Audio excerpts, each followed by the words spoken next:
Hello बच्चों, आज हम पढ़ेंगे इलेक्ट्रोमैग्नेटिक वेव थ्योरी।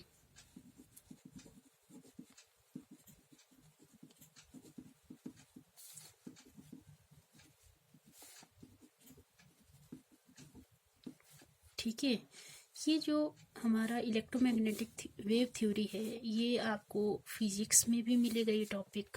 ओके, तो आप ये यहाँ पे भी पढ़ सकते हो और फिजिक्स में भी पढ़ सकते हो। और जो इलेक्ट्रोमैग्नेटिक वेव थ्योरी थी, ये सबसे पहले किसने इंट्रोड्यूस की थी? जेम्स क्लार्क मैक्सवेल ने। जेम्स क्लार्क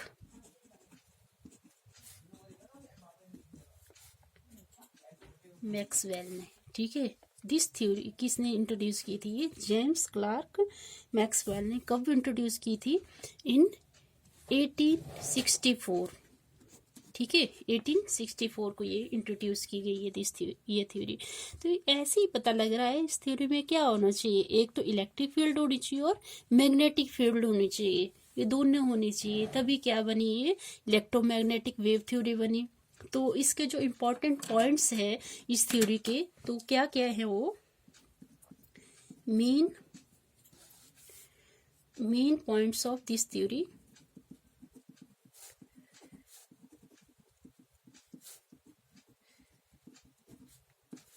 क्या क्या मेन पॉइंट है इसमें?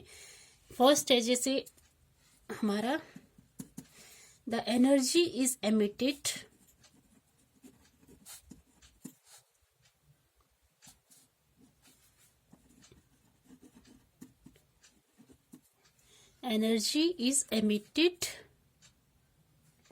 from any source। कोई भी सोर्स हो सकता है एनर्जी निकलने का, जैसे हमारा बल्ब है, या जो बल्ब, फिलामेंट्स ऑफ बल्ब लिख सकते हैं इसमें। सोर्स क्या है हमारे पास? Filament of the bulb. Okay,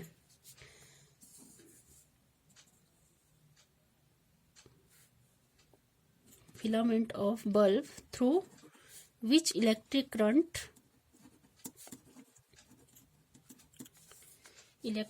is passed।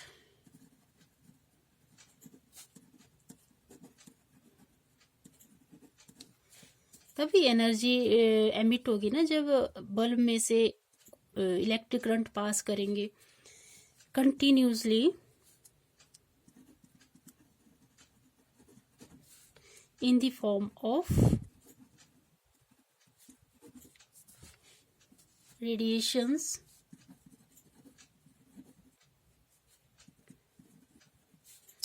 or wave is called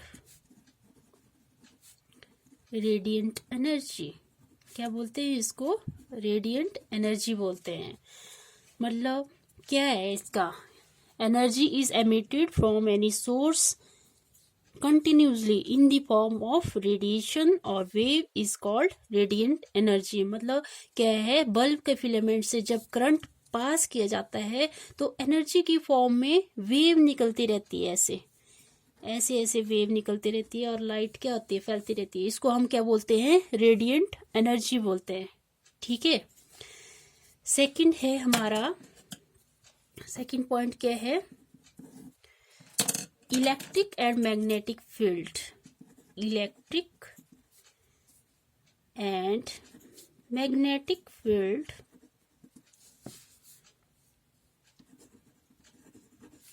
perpendicular to each other along the direction of propagation। along the direction of propagation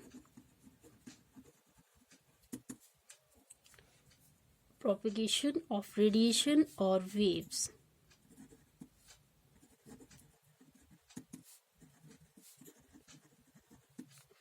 ठीक है, ये क्या है हमारा? जैसे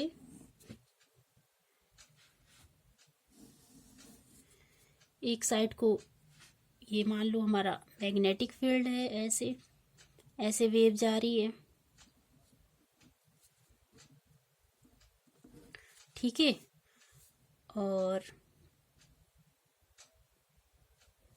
ये मैग्नेटिक फील्ड है, ऐसे वेव जा रही है।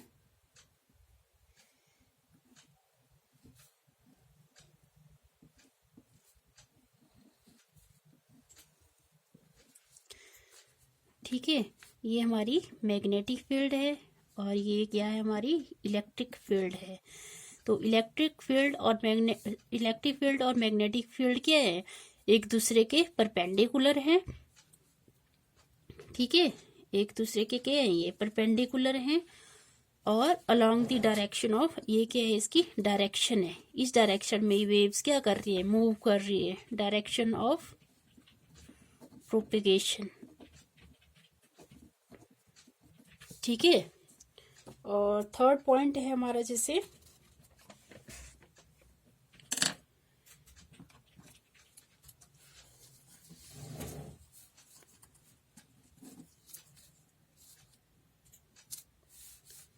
the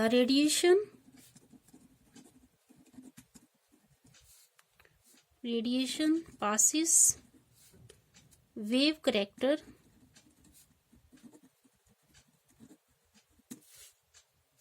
and travel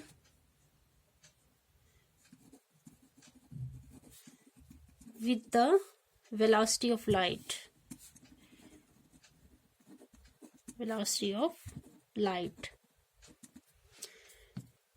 ठीक है, ये किस wave travel with the velocity of light nearly, और हमें पता है वेलोसिटी ऑफ लाइट की वैल्यू, कई बार ये 1 नंबर का क्वेश्चन पूछ लिया जाता है पेपर में कि जो वेलोसिटी ऑफ लाइट है उसकी वैल्यू कितनी होती है, तो ये होती है 3 × 10⁸ और आपको स्पेशली इसके यूनिट्स भी याद रखने हैं, कई बार ये यूनिट्स आगे पीछे पूछ लिए जाते हैं। तो क्या होती है इसकी वैल्यू, वेलोसिटी ऑफ लाइट की 3 × 10⁸ मीटर/सेकेंड। ओके। और ये जो हमारे हमने पॉइंट्स पढ़े इस थ्योरी के, इसी के बेस पे इसको क्या बोलते हैं, इलेक्ट्रोमैग्नेटिक वेव थ्योरी भी बोलते हैं। ओके। और फोर्थ पॉइंट है इसमें,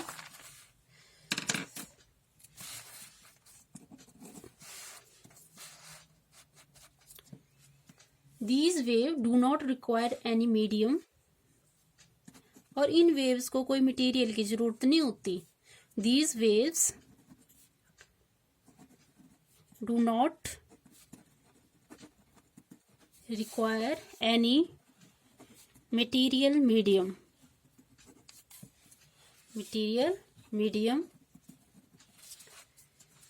for propagation.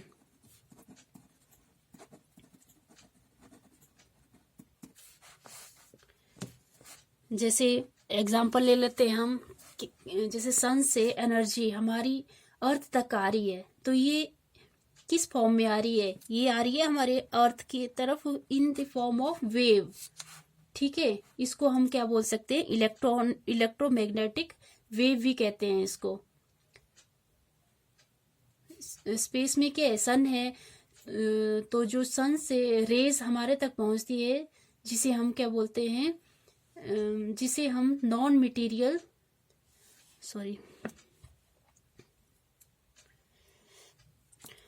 आई होप आपको ये समझ आया होगा।